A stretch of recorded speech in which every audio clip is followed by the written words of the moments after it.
বিপ্লব পরবর্তী সময়ে হিন্দু সম্প্রদায়ের উপর হামলার খবর যাচাই করতে স্বাধীন সংবাদপত্র ও মানবাধিকার গোষ্ঠীগুলোকে আহ্বান জানিয়েছেন প্রধান উপদেষ্টার প্রেস সচিব শফিকুল আলম। তিনি বলেন, সঠিক তথ্য উদ্ঘাটনের কাজ যদি সরকার করে তবে তাদের প্রতিবেদনগুলো সন্দেহের চোখে দেখা আশঙ্কা খুবই বেশি।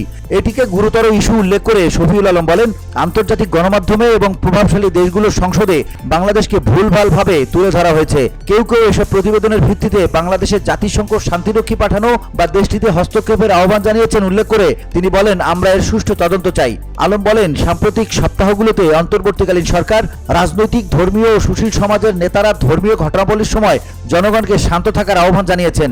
তার ভেরিফাইড ফেসবুক অ্যাকাউন্টে এক পোস্টে তিনি বলেন, এসব ঘটনায় আমাদের কেউ কেউ অসাধারণ রাজনৈতিক পরিপক্কতার পরিচয় দিয়েছেন। VOD Bangla news desk.